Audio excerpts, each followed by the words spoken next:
están? ¿Qué tal? Bienvenidos hoy a Caretas Digital, a Caretas Conversa.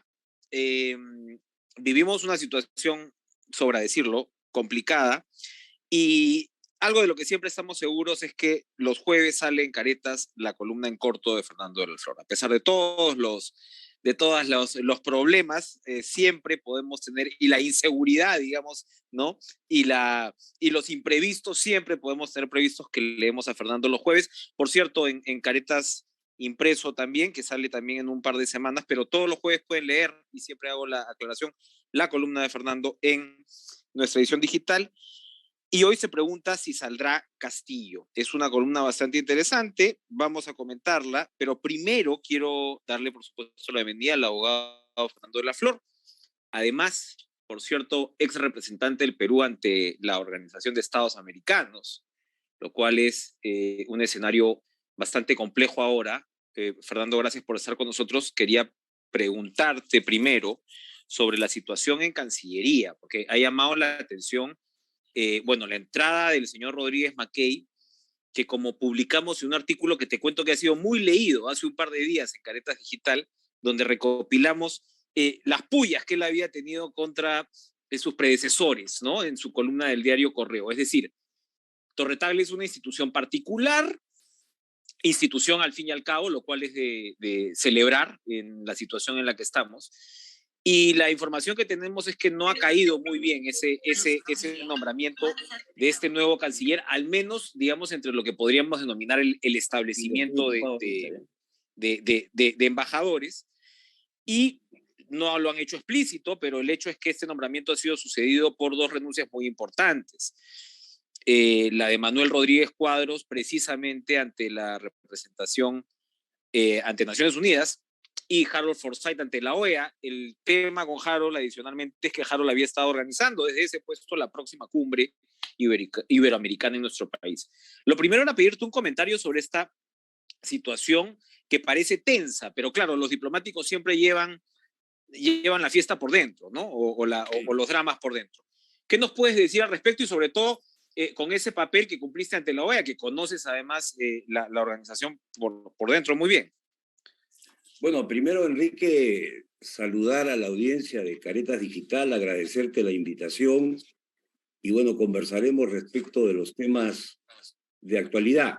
Acerca de los cambios en la Cancillería, sí, pues el comentario al que me has hecho referencia en la nota que aparece en Caretas es una suerte de apretado resumen de lo que es la contradicción entre quien hasta hace muy poco cuestionaba hasta la propia legitimidad del presidente Castillo y ahora, sin embargo, asume una de las carteras más importantes desde el punto de vista de la institucionalidad del país. La Cancillería sigue manteniendo una suerte de presencia institucional que se resguarda, no obstante los desaguisados en los que ha incurrido este gobierno. Y con relación a los retiros de Manuel Rodríguez Cuadros y de Harold Forsyth, la verdad es que a mí no me sorprenden. Creo que tarde o temprano se iban a producir.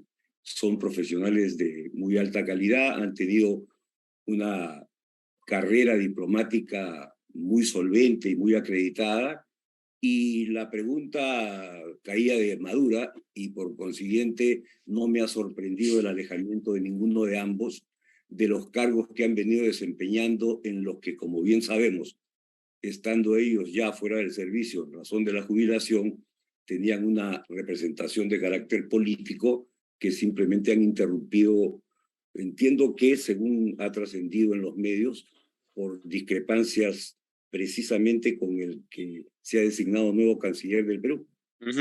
Ahora, eso tiene, más allá, por supuesto, de la contradicción con esta designación. Ellos habían acompañado el nombramiento de cancilleres anteriores, venía Landa, había estado Maurto, que por cierto ahora es embajador en España. Más allá digamos, de lo que detona esta salida, me parece que además le complica la vida a Castillo de alguna manera en su política exterior, en lo que tiene que ver con, digamos, la defensa de la permanencia del régimen, por decirlo de alguna manera. Ambos han sido reemplazados, por cierto, por embajadores de carrera respetables. Uno de ellos es Luis Enrique Chávez, que era viceministro, se estaba yendo a Praga, pero ahora se va a tener que ir, me parece que en su caso es a la OEA, ¿no? No, el ¿A embajador dónde? Chávez ¿A va dónde?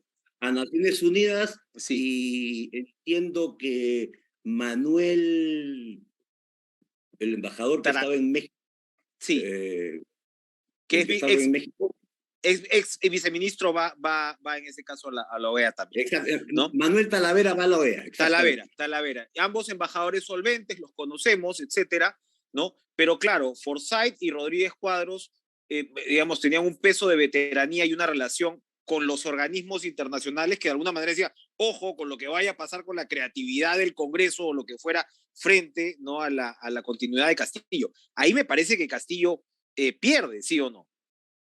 Pero yo creo pues que es consecuencia de la suma de decisiones absolutamente descaminadas y esencialmente incompetentes del presidente Castillo, que no sorprenden luego de 12 meses de desgobierno, porque no solamente por lo que señalabas tú al comienzo de la entrevista, en donde Caretas ha hecho un breve resumen de la trayectoria del que se ha nombrado canciller, que es una contradicción en sí mismo, tanto para él como para el gobierno, sino además porque ha producido la baja o la salida de 12 profesionales que tenían en efecto una carrera diplomática de mucho valor y de mucha relevancia, y que, por cierto, hacen que el gobierno se exponga a una suerte de vacío en el acompañamiento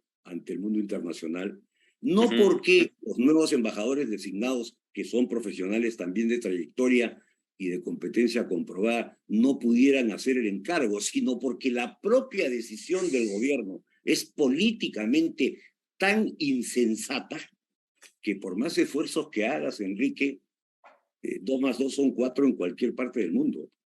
Y claro, y se va perdiendo. Es un sector más, ¿no? Que suma a esta ola de desinstitucionalización, porque lo estamos viendo en todos los ministerios, pero claro, uno siempre aprecia que de alguna manera Torretagle mantenga incluso cuerdas separadas, ¿no? En circunstancias tan complicadas. Entonces, eso ya profundiza la crisis. El otro punto, que no es el otro punto, seguimos hablando en realidad de lo mismo. Tu columna de hoy, que es muy interesante, aborda y léanla por favor, esto no es un spoiler, pero aborda digamos, a ver, ante un ejecutivo absolutamente desorientado, estrambótico en realidad, ¿no? Ya estamos llegando a puntos, no solamente por los casos de corrupción, sino por la toma de decisiones que no guardan ningún tipo de coherencia. El Congreso que no, es muy interesante que dices, no ofrece ningún tipo de liderazgo alternativo, más allá de los adjetivos que podamos poner al Congreso, en todo caso, frente a este Ejecutivo de tan pobres capacidades, le tocaba hacer un esfuerzo adicional, o por lo menos a un sector del Congreso. Ante esa situación y ante esta especie de juego de suma cero, se ve este activismo muy intenso de la Fiscalía, que podría, porque ya lo están diciendo varios juristas, podría terminar con la solicitud para que el Poder Judicial, en este caso es el señor Checkley, ¿no? El juez que está viendo estos casos, aborde, ¿no? Alguna fórmula sin precedentes, para el Perú al menos, que es la suspensión de un jefe de Estado por la vía judicial. Y tú dices, nunca se ha hecho, pero bueno, la innovación jurídica ha logrado, ¿no? Obviamente no Así siempre nos es. movemos bajo las reglas y los parámetros absolutamente establecidos, menos en tiempos como los que vivimos. Quisiera, por favor, que Así es. elabores un poco sobre la materia. Qué tan posible es una figura como esas en tiempos donde, claro, los imposibles ya no son imposibles? Así es. Mira, vamos a hacer un brevísimo resumen que yo creo que los que están siguiendo con tanta atención a Caretas Digital lo entenderán. Como sabemos, el Estado tiene 3 poderes: el poder ejecutivo, el poder legislativo, el poder judicial.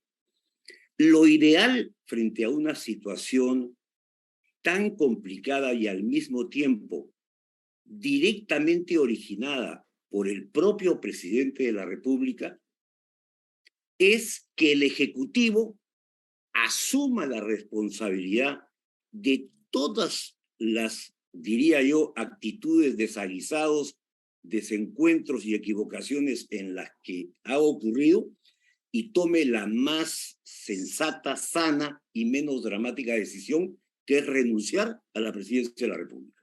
Y ahí acabó la crisis.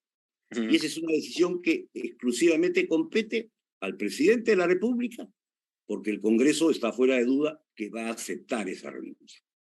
Esa es una posibilidad que no está cerrada, que se mantendrá hasta que en efecto ocurra o no ocurra, pero no está cerrada y está constitucionalmente recogida y es posible que se produzca. La otra es la del Poder Legislativo, que tiene varias alternativas, que responsablemente debería asumirlas y ejecutarlas. Tiene la alternativa de la vacancia presidencial, razones creo que hay más que suficientes, a pesar de que se puede entrar a una discusión jurídica y hasta de índole constitucional, como ocurrió en su momento con las mociones de vacancia tanto del presidente Kuczynski como del presidente Vizcarra. Se podría dar una discusión así, pero lo cierto es que el Congreso tiene las llaves institucionales para que la salida a la crisis sea lo menos dramática y lo más ajustada a la Constitución.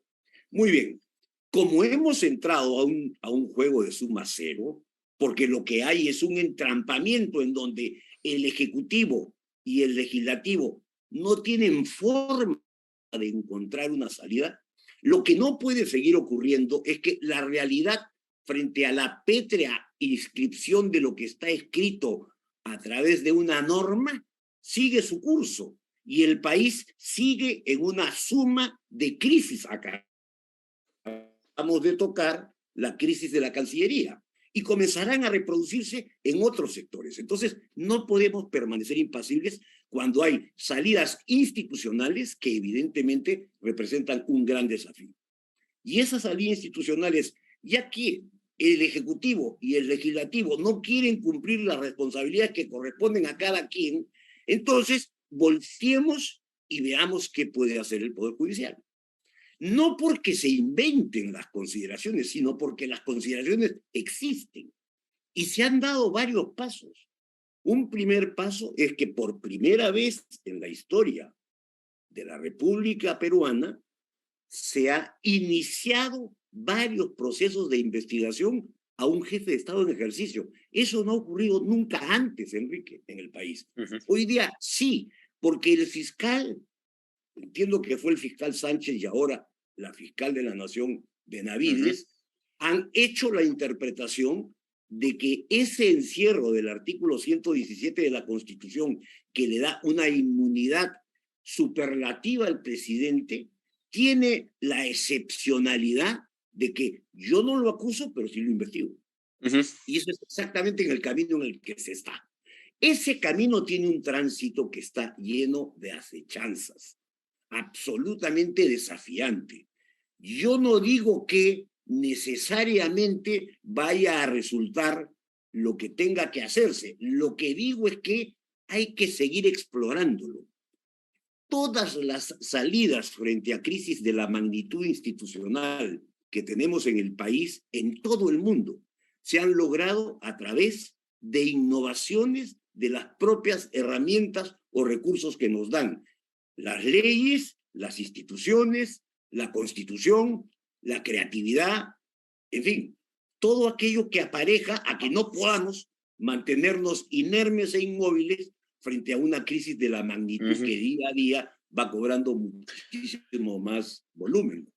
Y para terminar un comentario, sencillamente, porque uno sin ser especialista, claro, lo que dices es, ok, la Fiscalía ya interpretó con digamos, la validación del Poder Judicial que un jefe de Estado puede ser investigado, no Así sentenciado, investigado. Y Así si en medio de la investigación lo que se da es una repetida conducta de obstrucción a esa misma pesquisa, ¿no? Así es. En todo caso, los órganos jurisdiccionales, el Ministerio Público y el Poder Judicial sobre todo, estarían, ¿no?, capacitados en todo caso para suspender a un funcionario. No estamos hablando de una vacancia, que es en todo caso lo que está ceñido a la Constitución. Estamos hablando de otra figura, ¿verdad? No estás despojando al jefe de Estado de su condición de tal. Lo estás suspendiendo en el ejercicio de un cargo en donde el órgano competente para investigar encuentra evidencia suficiente para seguir dando pasos. Y el poder jurisdiccional que está en la Corte Suprema, en este caso por la investidura del personaje, hace una interpretación de: este es un pedido que tiene coherencia, que tiene sustento, no me lo estoy necesariamente imponiendo, sino encontrando una salida jurídicamente elaborada que haga que sea posible y factible lograr el propósito. Esa es una vía de exploración. Hay que seguir dándole vueltas, encontrándole formas y viendo que se pueda concretar. El comentario al final es: no podemos permanecer paralizados. Eso es. Eso es lo más importante. Así es. Y así como el fiscal en su momento hizo la excepción y dijo: si la Constitución me prohíbe no acusarlo, la Constitución no me prohíbe no investigarlo. Muy bien, fue un paso. Nadie discute, al punto que la Corte Suprema ha confirmado esa decisión. Y el órgano jurisdiccional dice: en efecto, no hay ninguna lesión constitucional. Muy bien, el siguiente pedido: hay una clarísima evidencia de un entorpecimiento que configura la comisión de un delito. Entonces, no es que yo me irrogue la facultad de vacar al presidente de la República ni de inhabilitar al presidente de la República, no. Manteniendo esa condición que solo el Congreso puede despojársela, o el propio presidente Castillo haciendo renuncia, lo que hago es lo suspendo para que el daño al país deje de seguir produciéndose.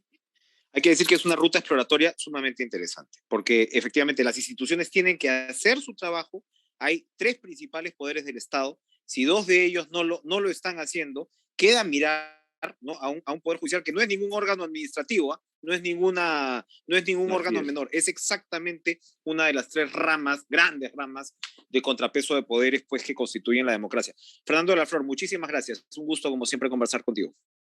Al contrario, Enrique, un gran saludo para ti y para todos los escuchas y los oyentes y todos los fieles seguidores de Caretas. Muchas gracias. Saludos. Adiós. No, al contrario, saludos a ti.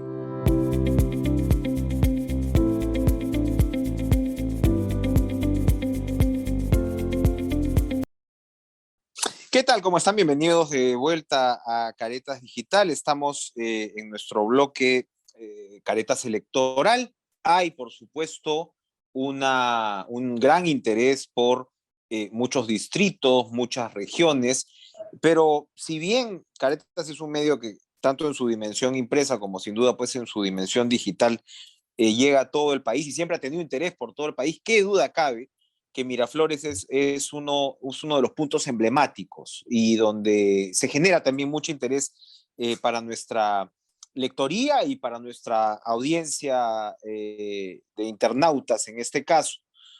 Porque si bien Miraflores puede concentrar una población relativamente pequeña, es al mismo tiempo una suerte, como lo hemos dicho, de centro moderno de la Lima contemporánea, ¿no? El downtown contemporáneo ahora es en buena medida una puerta de entrada para los turistas que vienen de todas partes del mundo. Ahora esos números se están recién recuperando, pero esperamos y estamos confiados en que sin duda va a ser.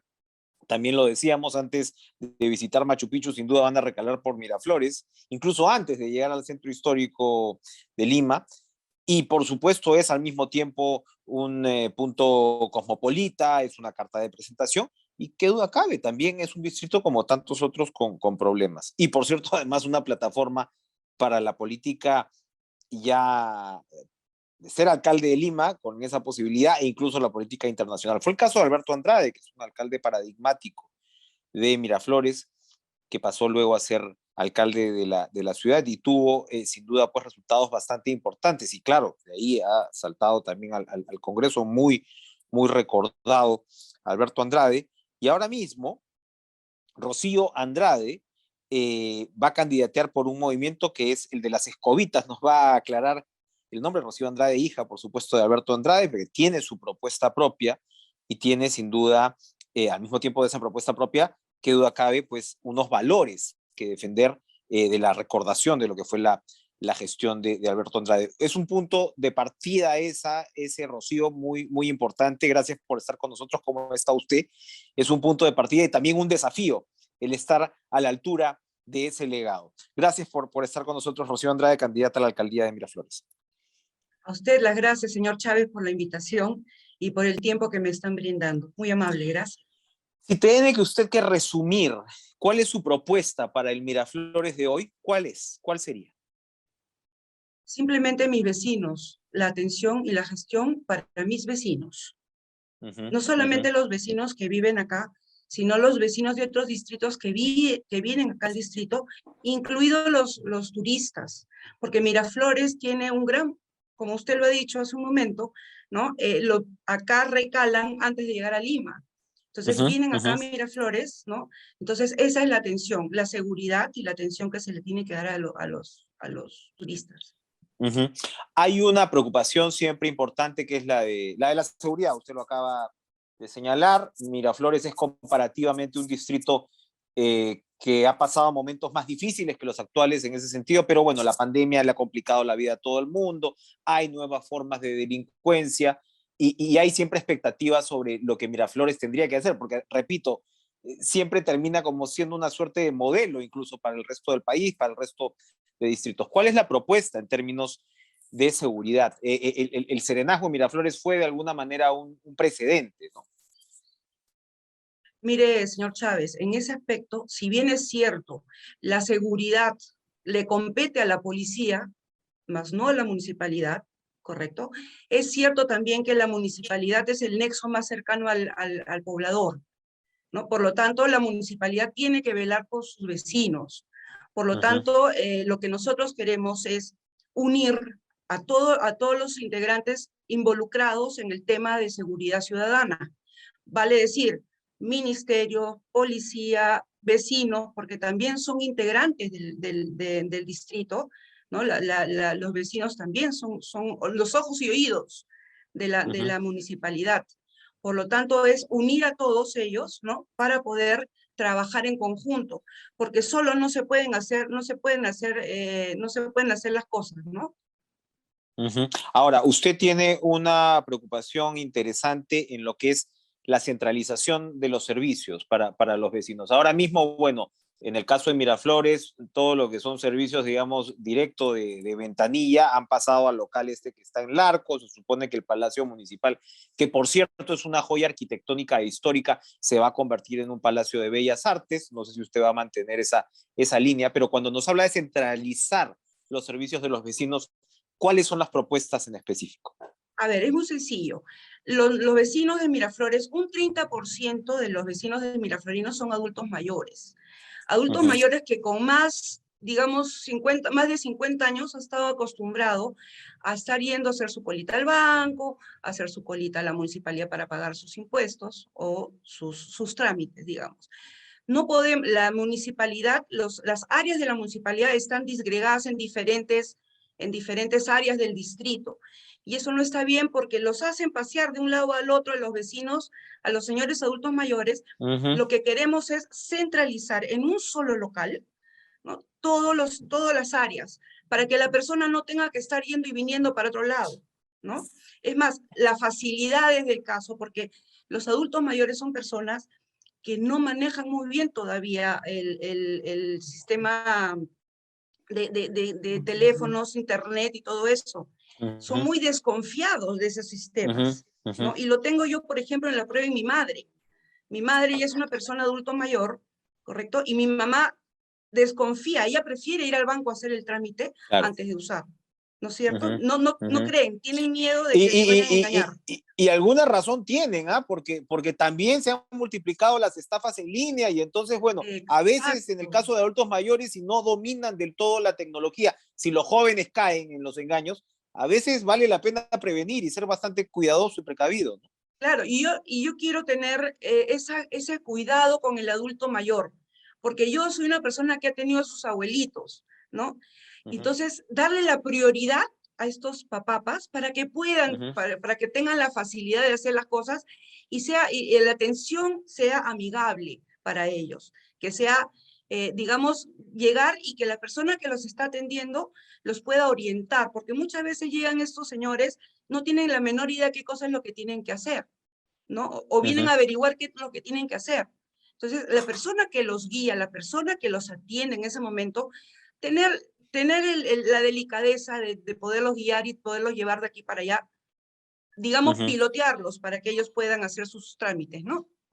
Y es una población significativa, ¿no? La población de adulto mayor en Exacto. Miraflores. Es el 30% de la población del distrito de Miraflores. No es poca cosa, ¿eh?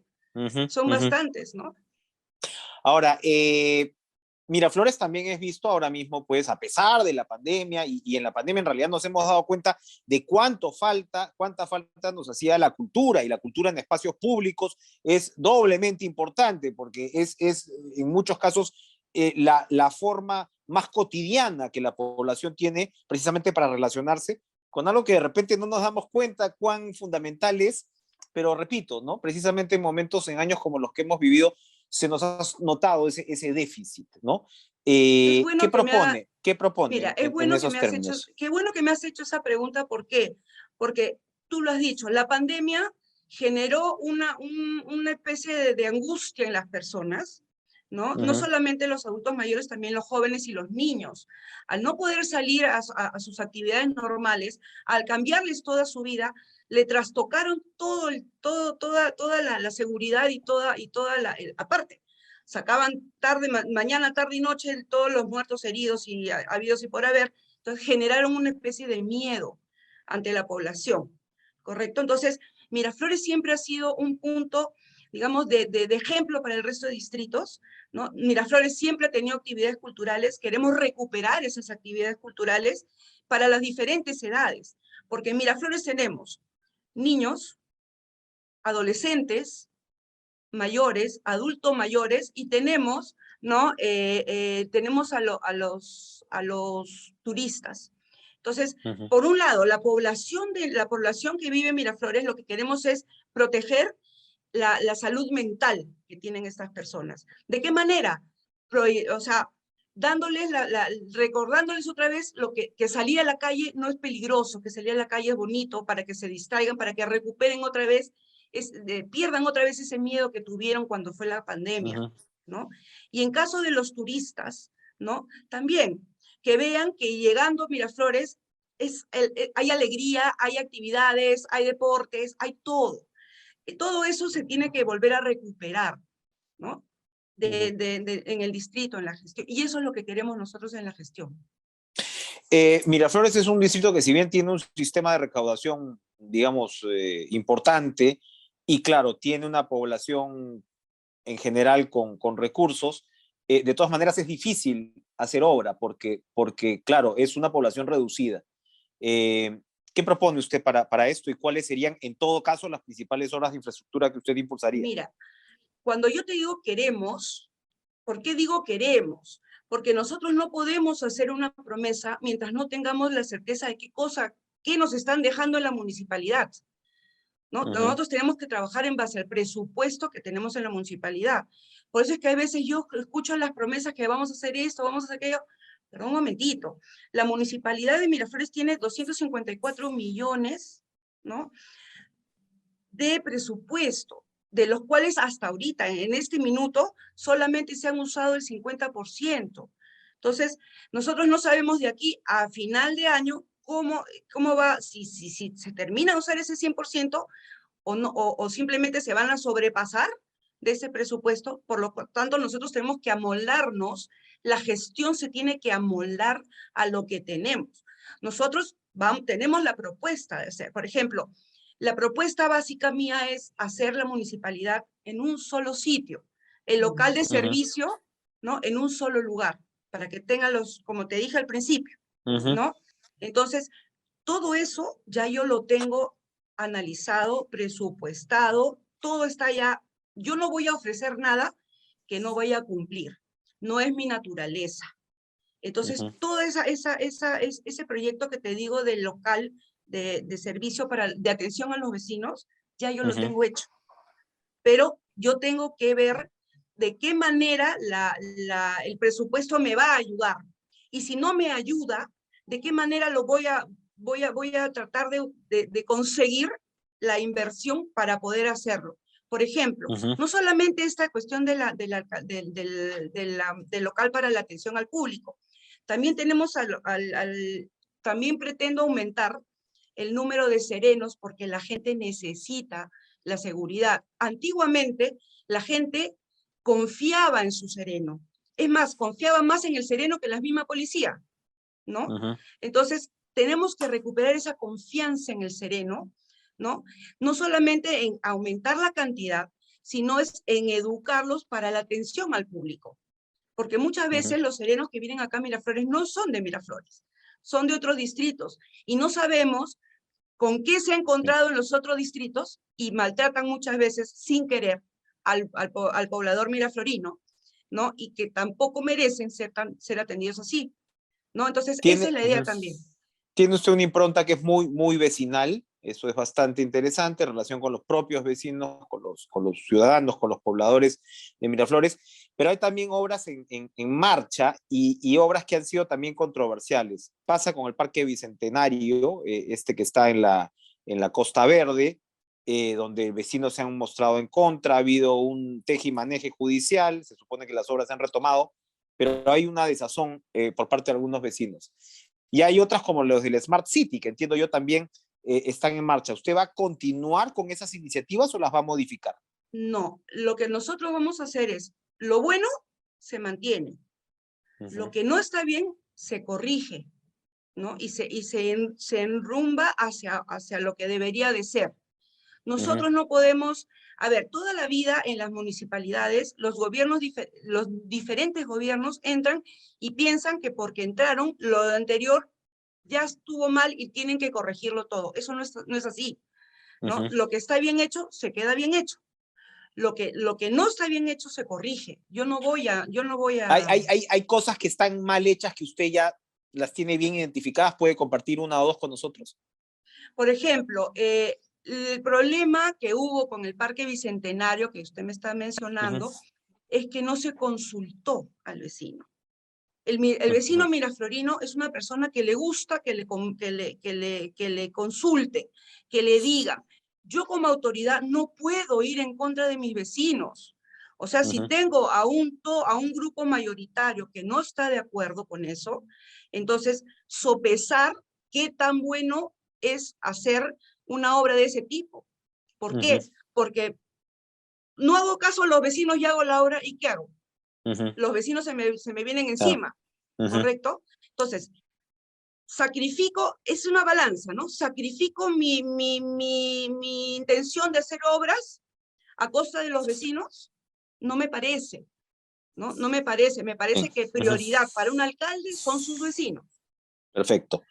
Para terminar, usted, como decíamos al principio, por supuesto, traza su propio camino y su propio perfil, pero quería de todas maneras preguntarle qué es lo que rescata de la figura de Alberto Andrade, sobre todo Alberto Andrade, alcalde de Miraflores. De ahí lo vimos a Alberto Andrade como proyección nacional, pero Alberto comienza como alcalde de Miraflores, y sin duda usted estuvo en un lugar privilegiado como hija para poder aprender de esa gestión. Son otros tiempos, pero sin duda permanecen esos valores, esos referentes, ese estilo. ¿Qué destaca de ello? Mira, destaco de él las enseñanzas. Yo he tenido, como usted dice, el privilegio de ser su alumna, ¿no? Y la gracia de Dios de poderlo llamar papá, ¿no? Pero él me enseñó, ¿no? El cariño al vecino, el respeto a la persona humana, ¿no? Y el actuar coherente. Lo que tú dices es lo que vas a hacer, con coherencia, ¿no? Eso rescato de Alberto. Alberto Andrade fue él, no fingió ser otra persona, ¿no? Y aprovecho la ocasión que me está diciendo esto para, por favor, decirle a los vecinos, ¿no? Que no se confundan, que Alberto Andrade ya falleció. Alberto Andrade no tuvo que usar a nadie para ser él mismo. Y mucha gente me está a mí reclamando que están usando la imagen de mi padre. Eso para mí es una tremenda falta de respeto, porque él nunca, si hubieran conocido a Alberto Andrade, hubieran sabido que él jamás necesitó de colgarse de alguien para ser. Qué poca confianza tienen en ellos mismos, que necesitan una imagen fuerte para poder ser alguien. Ni yo, que soy la hija, lo estoy haciendo, con todo el derecho del mundo de hacerlo, ¿eh? Me ha quedado claro por la entrevista, porque yo soy el que le he tenido que preguntar por su papá. Gracias, Rocío Andrade, Tati, como la conocen, ¿verdad? Candidata a la alcaldía de Miraflores. A ver, estas son las escobitas, pero es el Frente Esperanza 2022. Frente de la Esperanza 2021. De la Esperanza. Sí. 2021. Frente de la Esperanza 2021. Sí. Las escobitas, en todo caso, es el signo más que los rápido, las identifica. escobitas, no nos compliquemos la existencia. O sea, marca las 2 escobas, provincial y digital, ya estuvo. Bien, Rocío Andrade, suerte entonces en estas gestiones de campaña y por supuesto estaremos en contacto. Gracias por estar con nosotros. Muchísimas gracias a usted, señor Chávez. Muy buenos días.